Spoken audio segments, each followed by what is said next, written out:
এমন এক কালী পুজো রয়েছে যা না অমাবস্যা দেখে হয়, না শনিবার মঙ্গলবারের নিয়ম মেনে। বছরের প্রায় সব কালী পুজোই অমাবস্যা তিথিতে অনুষ্ঠিত হলেও রটন্তী কালী পুজো সম্পূর্ণ ব্যতিক্রম। এই পুজোর তিথি যেমন আলাদা, তেমনি আলাদা এর ইতিহাস ও তত্ত্ব। প্রশ্ন জাগে, রটন্তী কালী পুজোর উৎপত্তি কিভাবে, পুরাণে কি বলা হয়েছে, আর রটন্তী কালীর সঙ্গে শ্রীকৃষ্ণের বৃন্দাবন লীলারই বা কি সম্পর্ক। কালী পুজো শুধু আচার নয়, আত্মজাগরণের সাধনা। হিন্দু ধর্মে মা কালীর পূজা কেবল একটি ধর্মীয় আচার নয়, এটি শক্তি, সাহস, আত্মশুদ্ধি ও আত্মজাগরণের এক গভীর সাধনা। কালী পুজোর নানা রূপের মধ্যে রটন্তী কালী পুজো বিশেষভাবে রহস্যময়, যার গুরুত্ব শাক্ত ও তন্ত্র সাধনায় অপরিসীম। রটন্তী শব্দটি এসেছে রটনা থেকে, যার অর্থ কোনো কিছু সর্বত্র রটে যাওয়া বা ব্যাপকভাবে প্রচারিত হওয়া। কথিত আছে এই বিশেষ তিথিতেই মা দুর্গার উগ্রকেশী করাল রূপ মা কালীর মহিমা তিলক জুড়ে রটে গিয়েছিল। দেবীর মুক্তকেশী ভয়ঙ্কর অথচ শক্তিময় রূপ এই দিনই সর্বস্তরে প্রচারিত হয়। আরও একটি লোকবিশ্বাস অনুযায়ী এই দিনই দেবী ছিন্ন মস্তার আবির্ভাব। দেবী পার্বতী তার সহচরীদের ক্ষুধা নিবারণের জন্য নিজের মুণ্ডচ্ছেদ করে ত্রিধারায় রক্তধারা প্রবাহিত করেন, যা শক্তির চরম আত্মত্যাগ ও মাতৃত্বের প্রতীক। রটন্তী কালী পুজোর সঙ্গে জড়িয়ে রয়েছে আরও এক বিস্ময়কর তত্ত্ব, যার কেন্দ্রে রয়েছেন মহাভারতের অন্যতম নায়ক দেবকীপুত্র শ্রীকৃষ্ণ। কথিত আছে মাঘ চতুর্দশীতে অন্ধকারে শ্রীকৃষ্ণের বাঁশি শুনে শ্রী রাধা বিচলিত হয়ে ওঠেন। সব ভুলে গৃহ ত্যাগ করে তিনি ছুটে যান শ্রীকৃষ্ণের কাছে। শ্রী রাধার শাশুড়ি এবং ননদ ছিলেন সুযোগের অপেক্ষায়।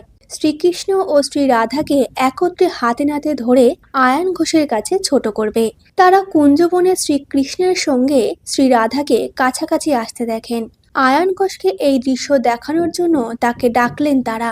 আদিশক্তির উপাসক আয়ান ঘোষ গেলেন কুঞ্জবনে।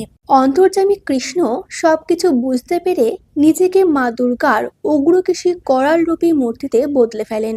আয়ান ঘোষ দেখলেন আরাধ্যা মা কালী গাছের আড়ালে দাঁড়িয়ে শ্রী রাধাকে উষ্ণ আলিঙ্গনে জড়িয়ে রেখেছেন।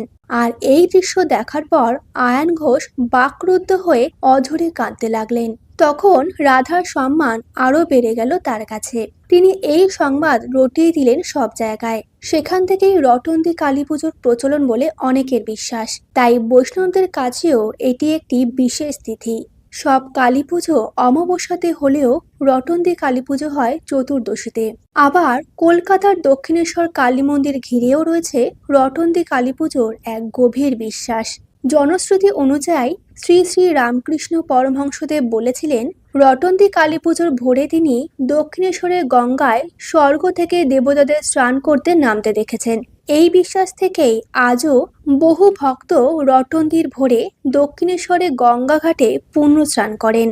মাঘ মাসের কৃষ্ণপক্ষের চতুর্দশী তিথিতে যখন প্রকৃতি শান্ত, শীতল ও স্নিগ্ধ, ঠিক তখনই রটন্তী কালী পুজো অনুষ্ঠিত হয়। উল্লেখযোগ্যভাবে এটাই একমাত্র কালী পুজো যা অমাবস্যা তিথিতে হয় না। শোনা যায় এই পুজোর সূচনা হয়েছিল বাংলার গ্রামাঞ্চলে। পরে প্রাচীন বাংলার জমিদার বাড়ি, মঠ ও মন্দিরে এই পুজোর বিশেষ প্রচলন গড়ে ওঠে। জমিদাররা বিশ্বাস করতেন এই পুজো করলে দেবীর আশীর্বাদে তাদের ক্ষমতা ও স্থিতিশীলতা বজায় থাকবে, সেই সঙ্গে দাম্পত্য জীবনও সুখের হবে। সময়ের সঙ্গে সঙ্গে রটন্তী কালী পুজো শহর ও গ্রাম দুই জায়গাতেই সমানভাবে জনপ্রিয় হয়ে ওঠে। এটি শুধু কালী বা কৃষ্ণের আরাধনাই নয়, বরং সামাজিক মেলবন্ধনের একটি গুরুত্বপূর্ণ উৎসব হয়ে দাঁড়ায়। আজও দক্ষিণেশ্বর সহ বহু স্থানে এই দিনে কৃষ্ণ ও কালীর যৌথ পূজা হয়। এই দিনে ভক্তরা উপবাস রেখে দেবীর আরাধনা করেন। পূজায় ব্যবহৃত হয় মাটির প্রদীপ, ধূপ, বাতি, নৈবেদ্য হিসেবে নারকেল, লাল চাল, খিচুড়ি, ফল ও মিষ্টি। কিছু স্থানে একসময় পঞ্চবলির প্রথা থাকলেও বর্তমানে বহু জায়গায় তা বন্ধ। লোকবিশ্বাস অনুযায়ী রটন্তী কালী পুজো করলে দাম্পত্য কলহ দূর হয়, জীবনে বাধা বিপত্তি কাটে ও মানসিক শান্তি লাভ হয়। তবে শাস্ত্রে স্পষ্ট বলা হয়েছে, ভক্তি ছাড়া কেবল আচার অর্থহীন। সবাইকে তান্ত্রিক সাধনায় প্রবেশ করতেই হবে এমন নয়।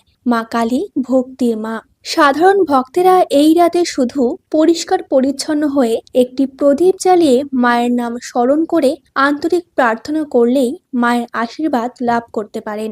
মা কালীর একটি সহজ জপ মন্ত্র হলো ওং ক্রিং কালিকায় নমঃ।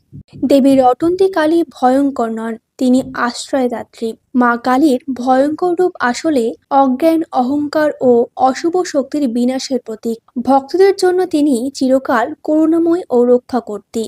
রটন্তী কালী পুজো আমাদের শেখায় অন্ধকারের মধ্যেও আলো আছে, ভয়ের মধ্যেও শক্তির জন্ম, মায়ের নামেই মুক্তির পথ। রটন্তী কালী পুজো শুধু একটি তিথি নয়, এটি আত্মশুদ্ধি ও আত্মশক্তির এক গভীর উপলব্ধি।